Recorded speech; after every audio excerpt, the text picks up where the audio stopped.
Hi, my little babies. Welcome back to another episode of What the Fuck's Going On? JK, but not really. Okay. Welcome back to another episode of What the Smut Book Reviews. You know, that show where you just get to see Candace fuck around with her hair for an hour. And sometimes we talk about books. Okay. In today's video,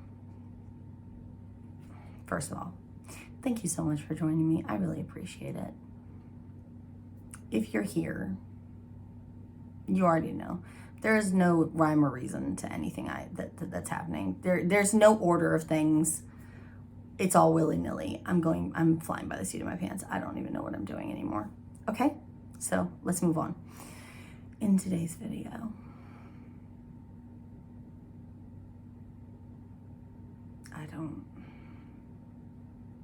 I just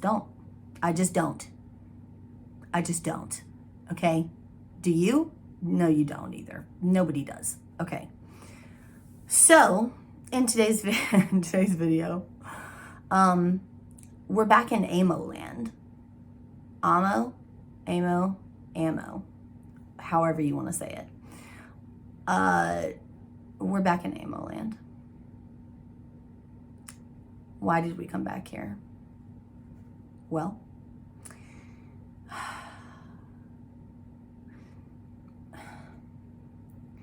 it's like an addiction. It's like an addiction.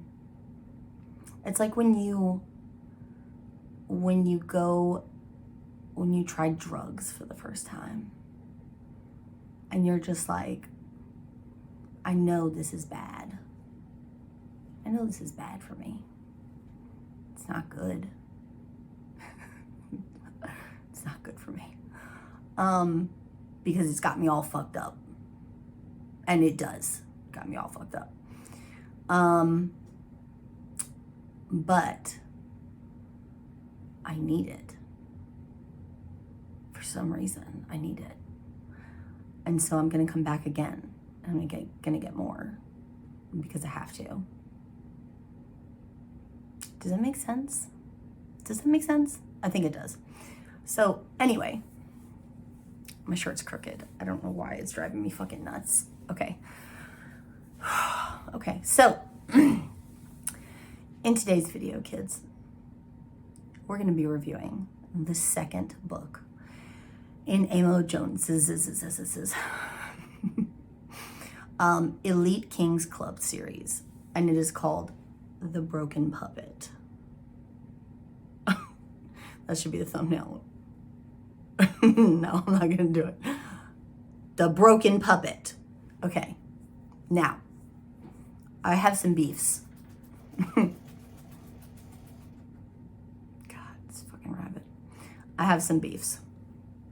We're gonna get into the audiobook in just a minute because I know most of you are here for that. First things first, the details of the book.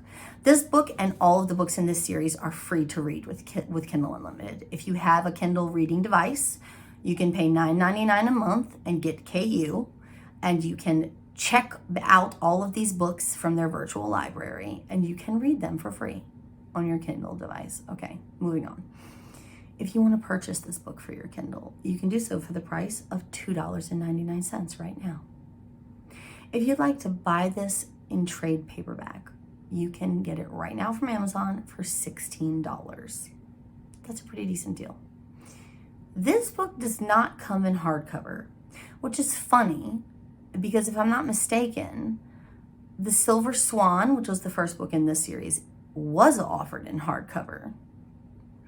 So it's kind of weird that you'd offer one book in a series in hardcover, but not the rest. Did I imagine that? Were they at one time offered in hardcover and now they're not? Maybe. This book allegedly has 257 pages.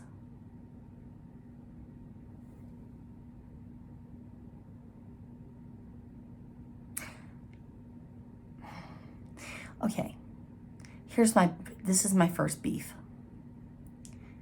257 pages. If you know anything about me, you will know that I consider anything from the 250 page range downward to be a novella. Okay? I don't give a shit what officially constitutes a novella. I don't care. For me, in my opinion, in my humble opinion, anything 250 or lower is a novella. Okay. Anything 250 plus is a full-length novel. Lies. Anything 300 plus is a full-length novel. That 250 to 300 page range is a gray area.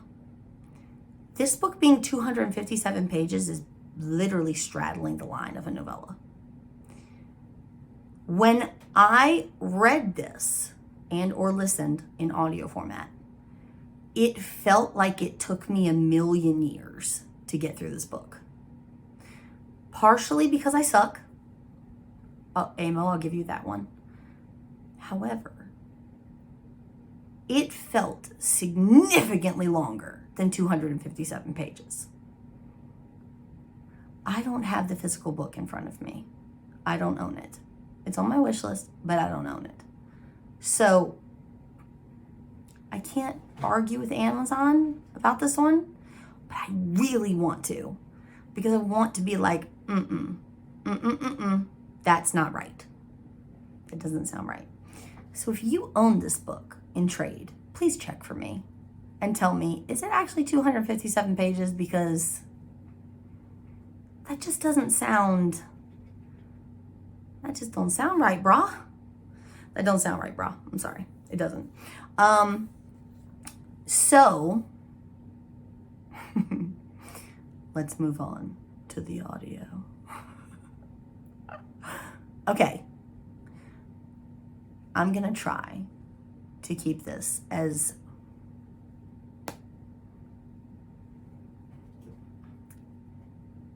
unbashing as possible. That's not a word. I'm gonna try to not bash the narrator,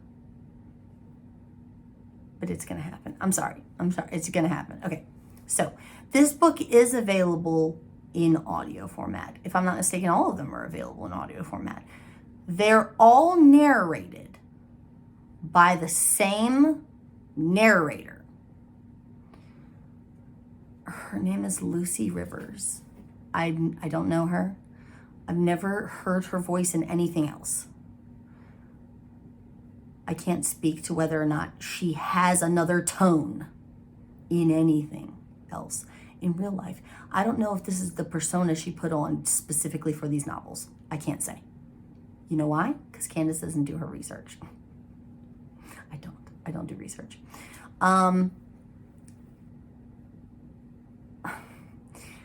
There was an episode recently. If you follow me on Instagram, you may know. Myself and my friend Bridget were corresponding via DMs with voice notes about the audiobook for this book. I was struggling to get through it because the narrator, her voice is so monotone and she speaks so slowly and she talks like this and she draws out the end of all of her words. Okay?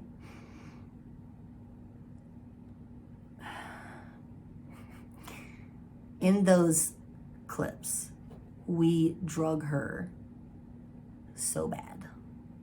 It was funny. It was hilarious. But we drug her so bad. Miss Rivers, I apologize. It was all in good fun.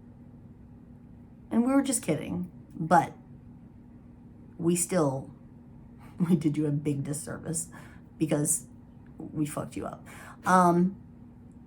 But her tone and her voice it's just, I don't know why Amo chose this narrator above any other narrators that were available at the time. I don't know. I can't speak to that. I was really hoping that when she got to Tilly's books, that another narrator would come in. Unfortunately, it doesn't look like that's going to be the case. It looks like this narrator is going to narrate all of the audiobooks for the entire series. Additionally, I don't see a male narrator coming on, according to Amazon, at any point. Is that because the female narrator has such a deep voice that Amo believed she could pull off a male's voice? Maybe. Do I think that's the case?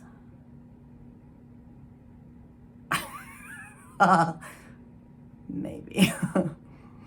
Her voice is hella deep. So, I don't know. But it literally, towards the end of the second book, was making me a rage. So I was like, I can't. So, with the next book, I either have to decompress or go into it physically reading instead of audio, because I literally was developing a twitch in my eyeball by the end of the second book. Okay, now with that out of the way, let's just put a blanket disclaimer on this whole fucking video. Okay? Trigger warnings number 1. All of these books are considered dark romance. All of these books have triggering scenarios. They feature instances of things like, if not actual instances, but mentions of childhood sexual assault, bullying,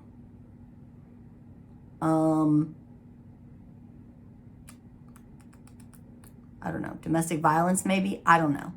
There's a lot. So check your trigger warnings before you read this book or this series in general, okay? Now, the disclaimer that I want to put on the video.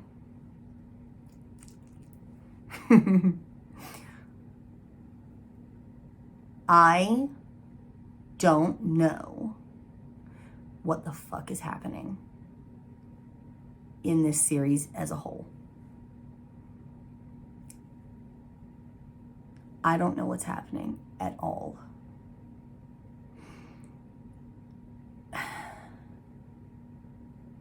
I talked about this a little bit in my first video for the first book, that I came into this thinking Amo is not a good writer.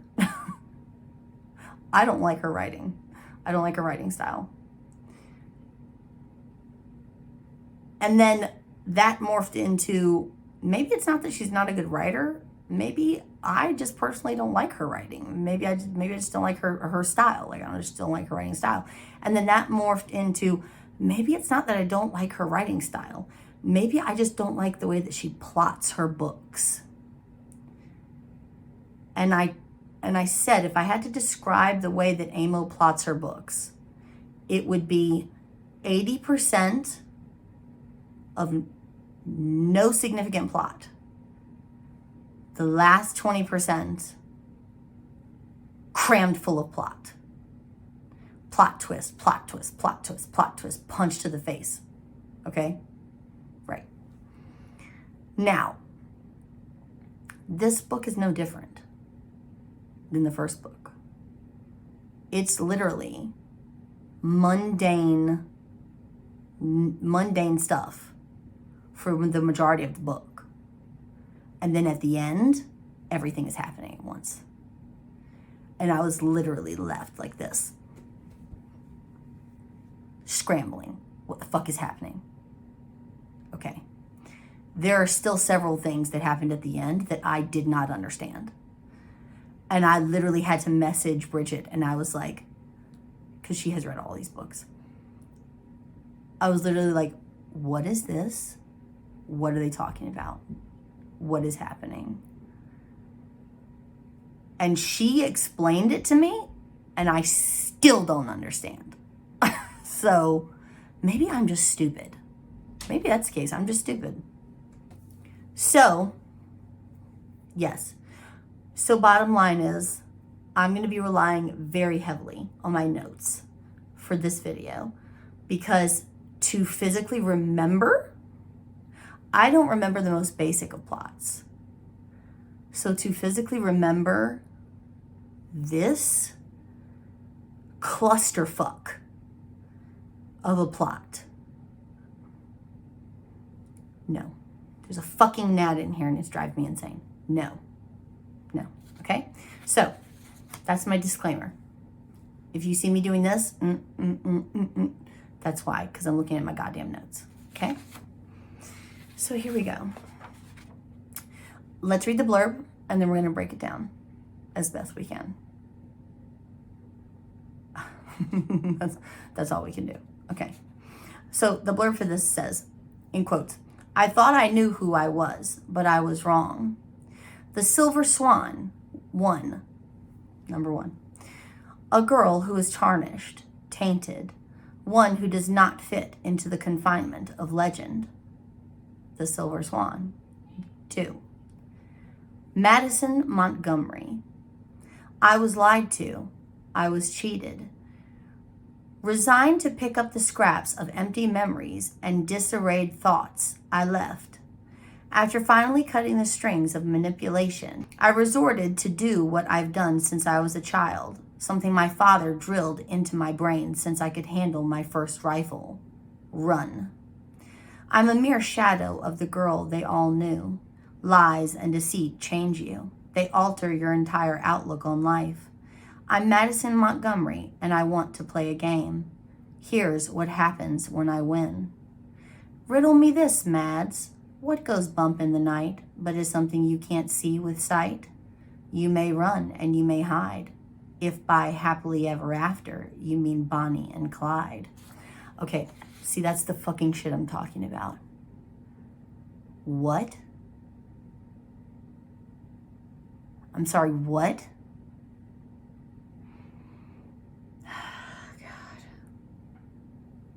Okay.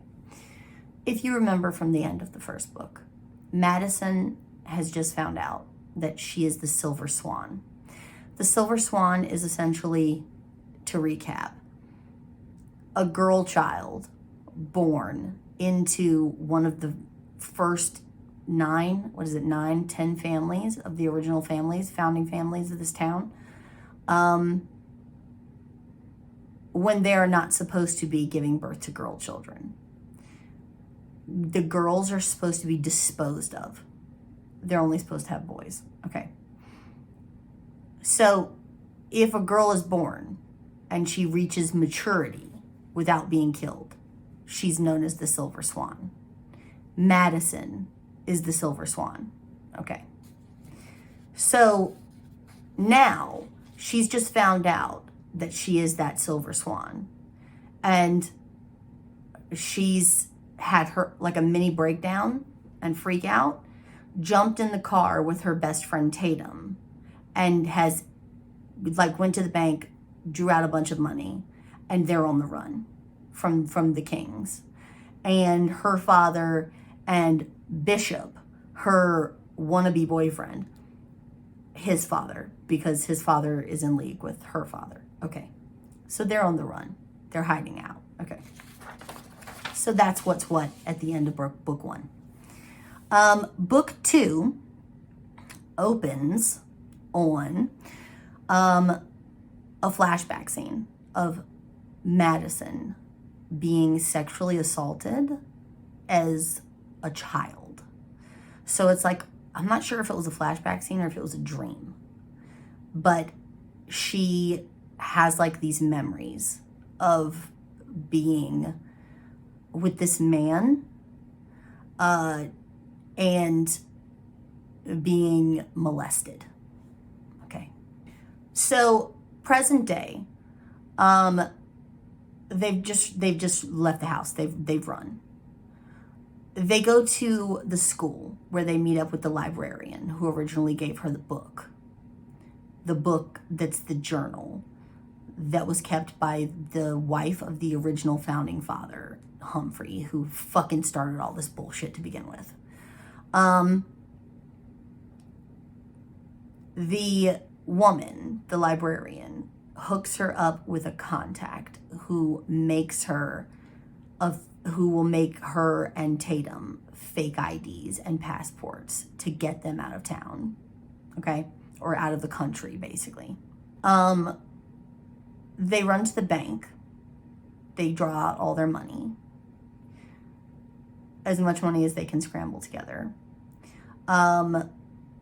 They ditch their cell phones. They get burner phones. While they're doing all of this, Madison happens to run into this guy named Ridge, who was a friend of Tilly's, their other best friend, who goes to the local public school. He tells her that Tilly hasn't been returning any of his phone calls, and he's starting to get kind of worried that she's basically missing and that no one's heard from her. Madison's kind of worried as well, but right now she has bigger problems to deal with. So she kind of puts that on the back burner. And her and Tatum hop on a plane and fly to New Zealand, where they promptly disappear into a crowd. Fast forward 2 months. Tatum is working as a bartender / stripper at a strip club. She's also got like a little drug problem, a drug habit that she's started, and she's drinking a lot. Like she's wilding out, basically. She's wilding out. Like she's gotten a little bit too much freedom, if you know what I'm saying. Madison meets a guy in the bar when she's just there drinking with Tilly while she's working. And he owns a tattoo parlor, like right down the way from the bar. And he's seen her like drawing, like doodling on stuff and that kind of thing. And he's like, hey, you looking for a job? I could always use another artist, not to tattoo, but just to design pieces for him. So she takes the job. She works for literally a day before Bishop finds them in New Zealand. He literally calls her burner phone. Like he has the number. He just calls her burner phone and is like, it's time for you to come home. You've been gone long enough. You need to come back. And she's like, fuck you. And she hangs up, ditches the burner phone again, gets a new burner phone. They jaunt off to Bristol, where he promptly finds her again, but this time in person, and drags her ass back. Like literally drags her ass back home. She realizes that she has no choice. She's going back home to face the music. And literally, as soon as she gets back home, life just resumes back to normal. Which I was like, what? What? Like, they just literally start going back to school. What?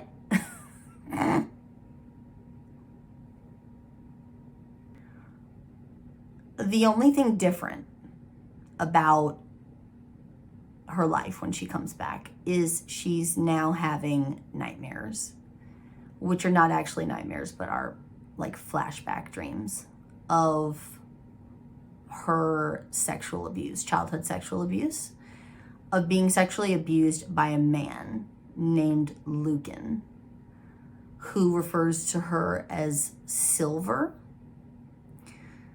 And these nightmares are very traumatic for her. She doesn't know what's real and what's not real. She remembers them, but she also doesn't know if they're dreams or if they actually happened.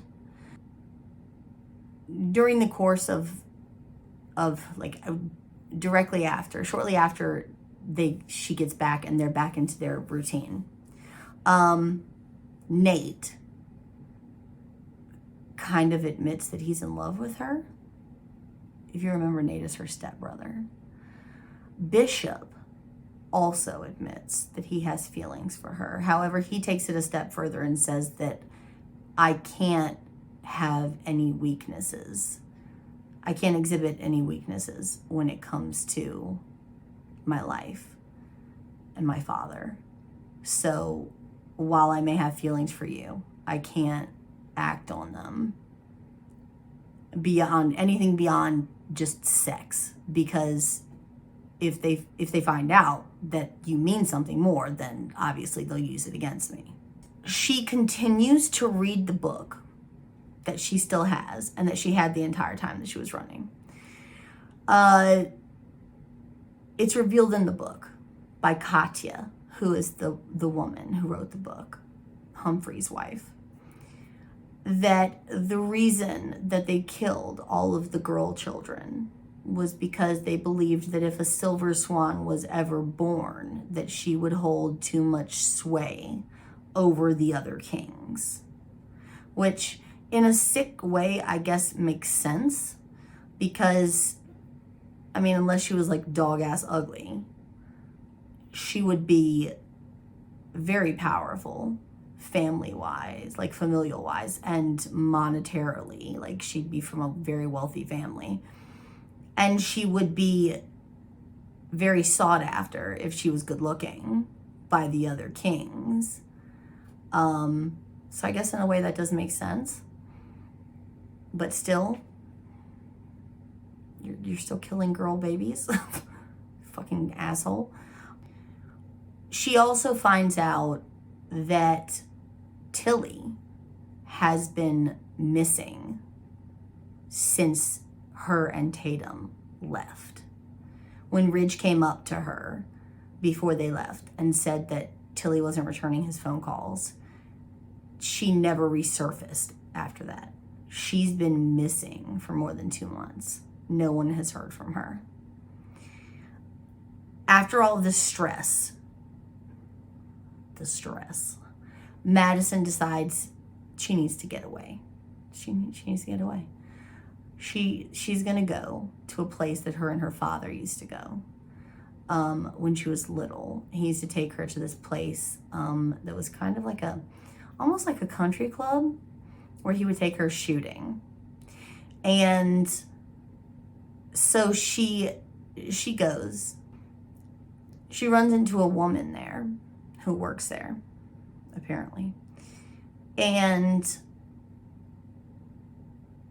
she has the same name as the author of the journal, Katya.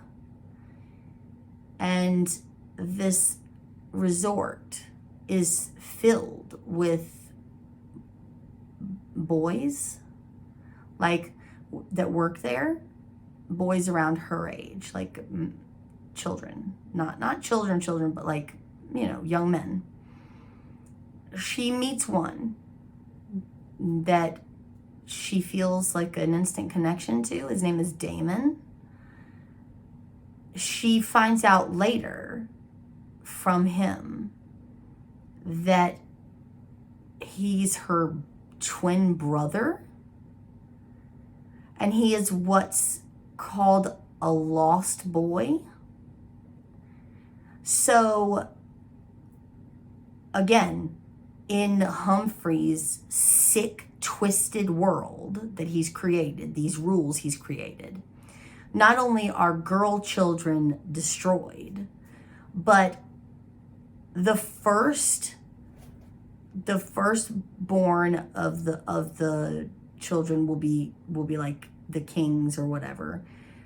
Any children who are born, what I'm assuming are bastards, like out of wedlock children, are considered lost boys, and they're basically dumped off on this woman's doorstep to be raised and as like slaves or servants.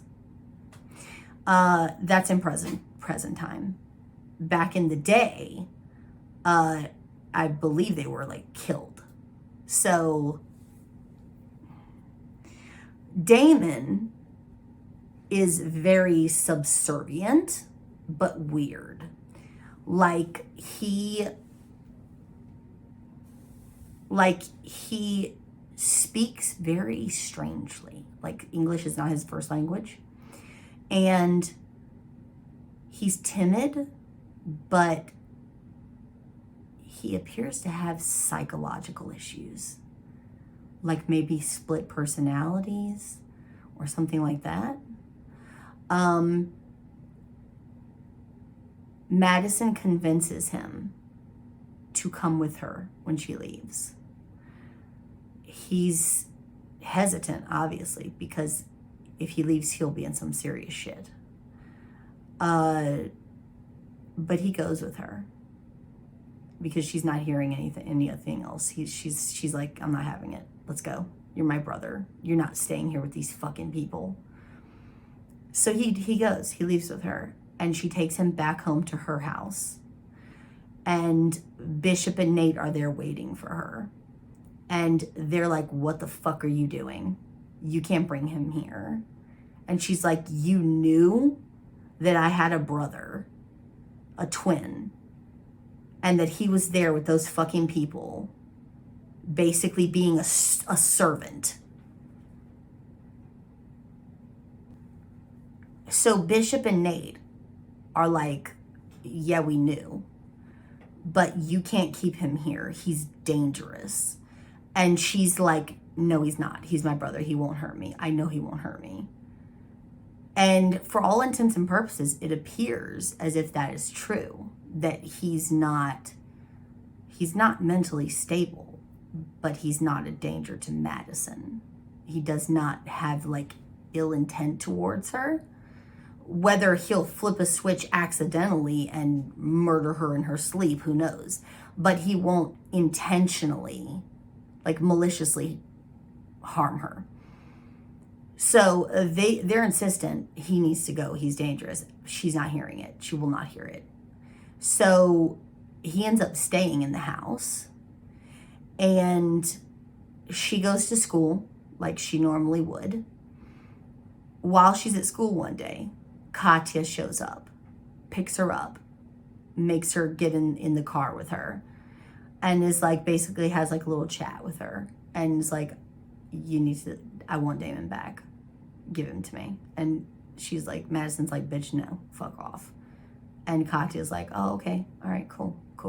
I got something for your ass. And like it's left very open-ended, like she's not done with her. You know what I'm saying? Like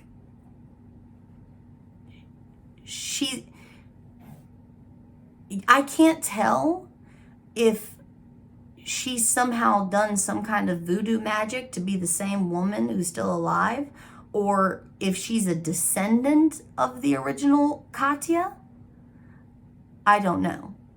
But essentially, while they're in the car, Katya explains to her the whole Humphrey created this breeding system, and how children born with unpure blood were dubbed as lost boys and could never become elite kings, and etc., etc., etc. And she explains all of this to Madison in the car before she lets her go back to school.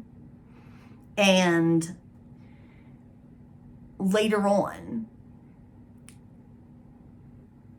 Madison calls Damon and is like, I want you to come somewhere with me.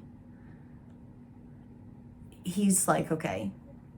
She gets him in the car and she takes him to the lake, to the place where her and Bishop showed her, the ritualistic place is what she's planning to show him. They get to the lake, however, and literally as soon as they step out of the car, Damon is like, no, something's not right. I have a bad feeling about this, Madison. We need to leave. We shouldn't be here. We need to leave. Right about that time, there's a popping sound and it's lights out for Madison. Someone has shot her in the head. She's bleeding on the ground, unconscious. And there's like an inner monologue part where Damon is basically talking to himself, but not himself, because himself is really like other personalities inside of his mind. He's crazy. Like he may not be a danger to her, but he's crazy. So he calls 911. He calls the paramedics. They rush her to the hospital. She wakes up, she survives. And turns out the bullet missed, like it grazed her head. It didn't actually go through anything. It's good on her. While she's in the hospital, however, she finds out that they basically arrested Damon in suspicion for her shooting and that he's currently sitting in jail. She insists to her father that he get a lawyer for Damon and to get him out of jail. Her father is like, I don't really want to do that. And she's like, that's my fucking brother. Like, your son, get my fucking brother a lawyer. And for Madison, he does do it.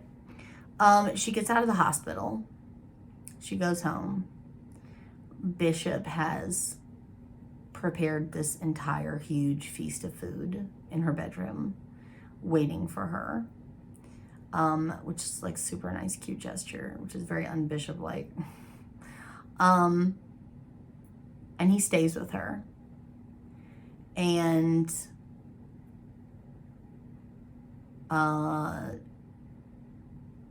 he like sleeps with her, and eventually they do have sex again. But it's very clear that he has deeper feelings for her than just sex.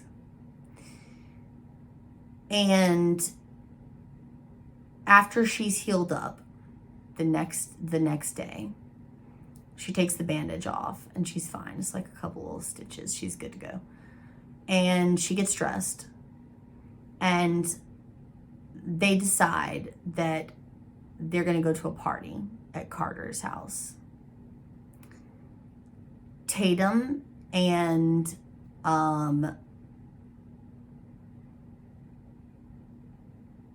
Madison and Tatum arrive early at the party. While they're there, she gets a phone call from Bishop. It's very garbled. The music is very loud. She can't hear him very well, but he's yelling on the phone. And it sounds like he's telling her to get the fuck out of there. Get out of the house. So she's like trying to maneuver her way into the bathroom.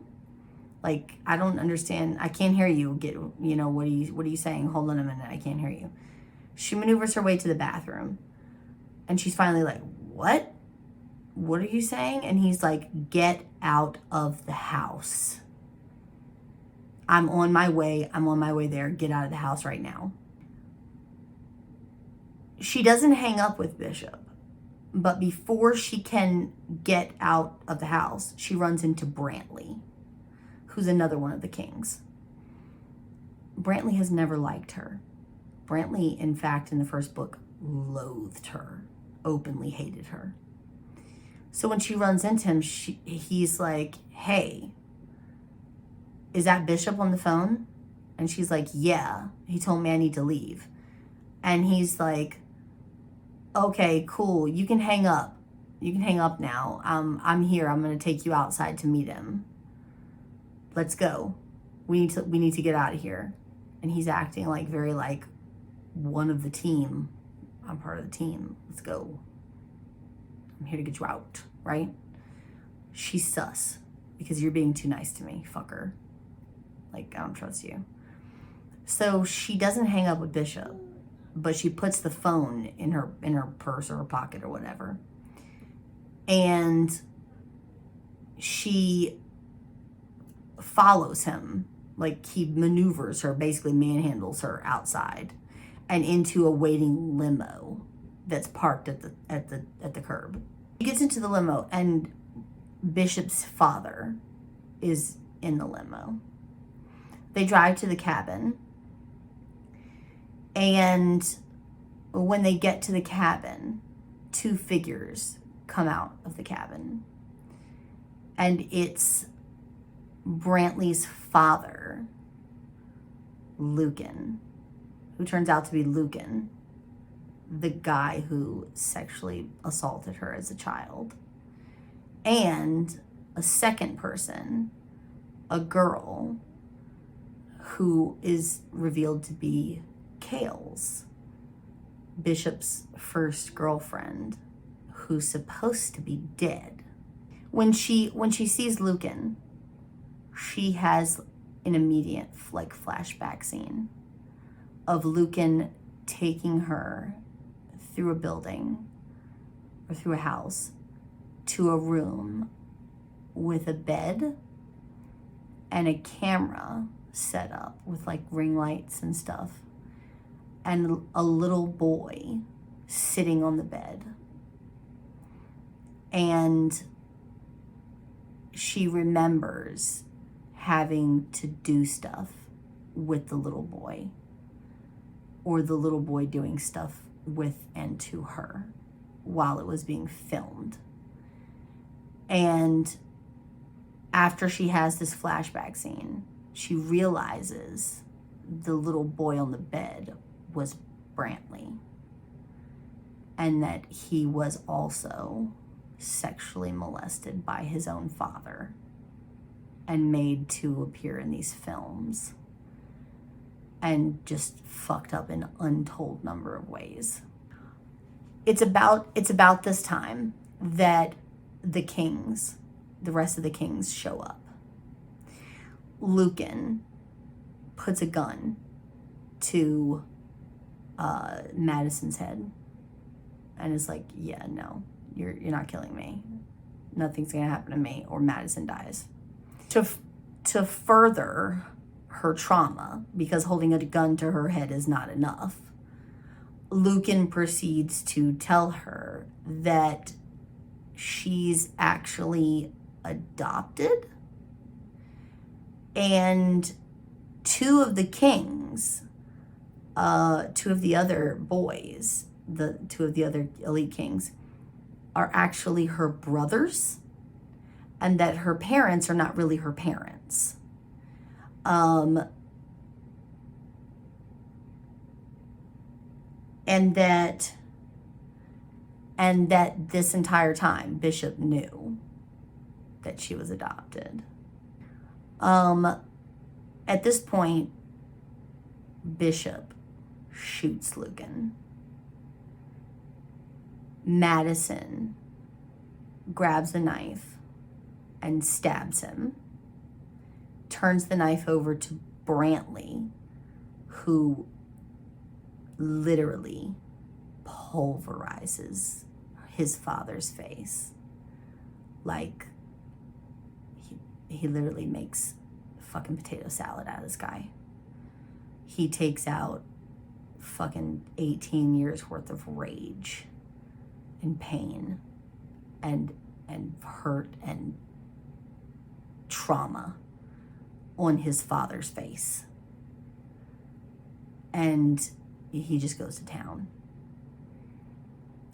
And it's very cathartic for him, obviously, because he stands up, he feels much better. So she now knows that she has two biological brothers within the Kings, Jace and Hunter. I think Hunter wants, one of them appears to want nothing to do with her. The other one seems to be nice and wants to be like, hey, what's up, girl? Like, we cool. Hector, which is Bishop's father, then proceeds to tell her that Kales was Bishop's like initiation lay, who he fucked to at his initiation, but then also says something about her adoptive mother was also his initiation lay. So I was very confused at this point. I was like, I don't know what the fuck is going on. What does her adoptive mother have to do with anything? That part I'm still 100% fuzzy on. I have no idea what that was about. So, essentially, that was literally the cliffhanger end of the book. The end.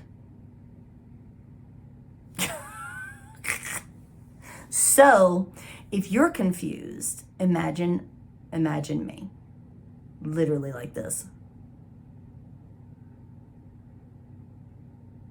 What? What the fuck just happened?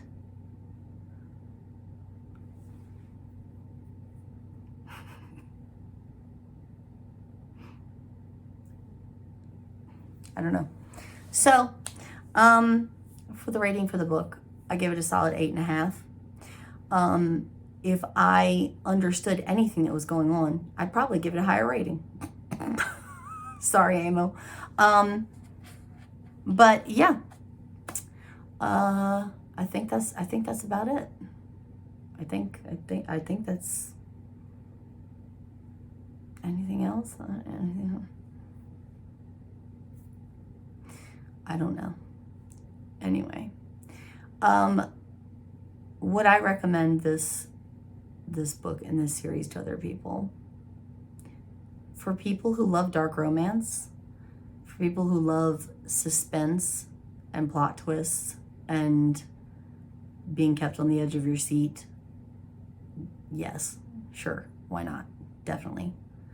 The darker, the better, for sure.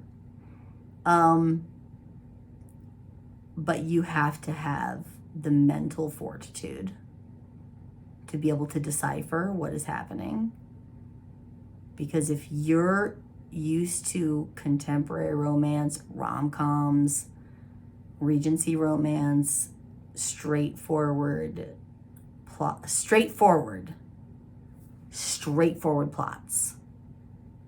and then you try and listen to this shit or read this shit, your head is literally gonna roll off your fucking shoulders. You're gonna be so goddamn confused. You're gonna be like, what? Yeah, that's gonna be you. So yeah, but yeah, I would definitely recommend it to people who like dark romance and who love like suspense and shit, for sure. Yeah, I think that's it. If you enjoyed this video, if you like me and you like my channel, please consider subscribing. I would really appreciate it. If you would like, you can follow me on social media. I do have a members only Facebook group, an Instagram, and a Twitter devoted to this channel. I'll link them all in the description box below, and I'll put a little banner here on the screen for you guys to see. And I think that's it. I love you guys so much, and I will see you in my next video. Okay? Bye.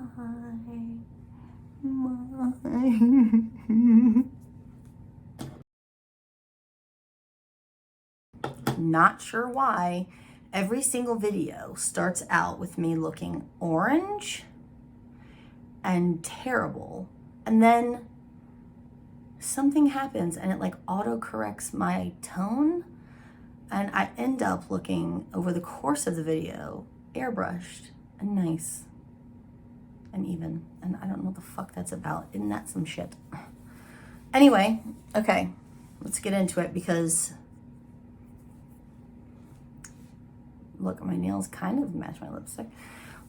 Listen, okay. God, we're gonna disclaimer this whole fucking video. I don't know what the fuck is going on. I still don't know what the fuck is going on. We're 2 books deep, and I still don't know what the fuck is happening. We've got new characters. She got a twin brother, apparently. Still don't know what's happening. Okay? Her dad, this dude's dad, this other dude's dad, childhood sexual trauma. I still don't know what's happening. Okay? There's a lot. It's a lot. Christ almighty. Okay? Let's get into it, shall we? Let me wet my whistle.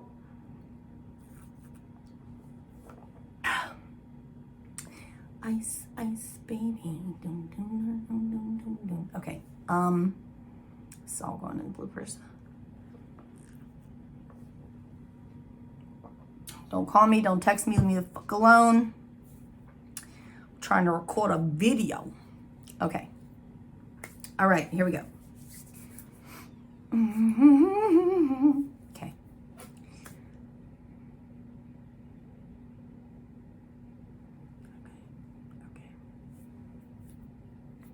I have like allergies from this damn rabbit. All right. Over to what I've heard will be Tilly as the main character.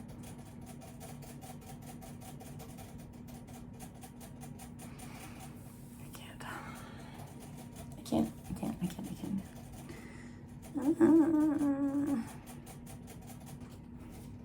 You done? You jackass? Thank you. All right, so.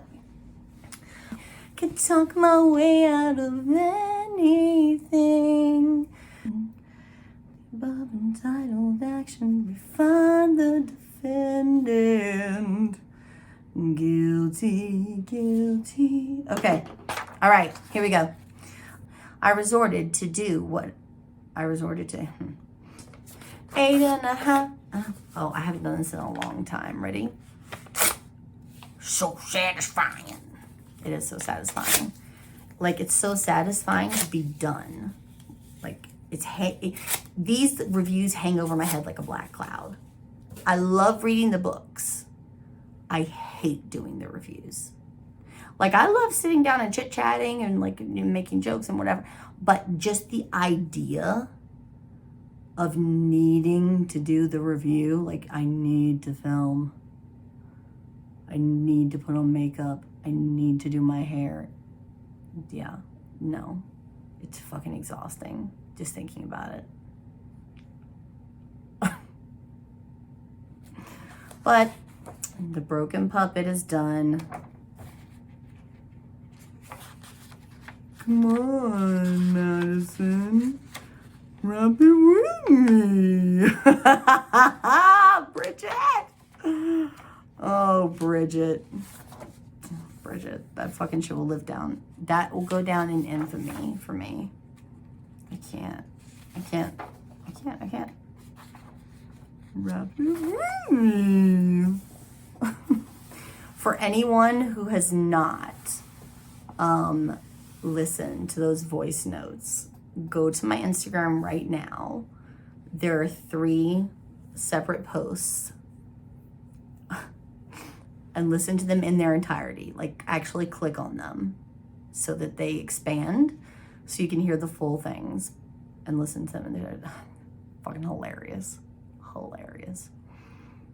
I would know that Bridget was laughing because I would go to press the voice note and it would be like silence for a good like 1.5 seconds before I would hear like a faint hissing noise. And it was because she was laughing and couldn't make any sound. And then she would do like the Muttley laugh. Do you remember Muttley from that cartoon, the cartoon dog? She would do like that laugh. I do that laugh too. When I get like really worked up, I do that. Yeah.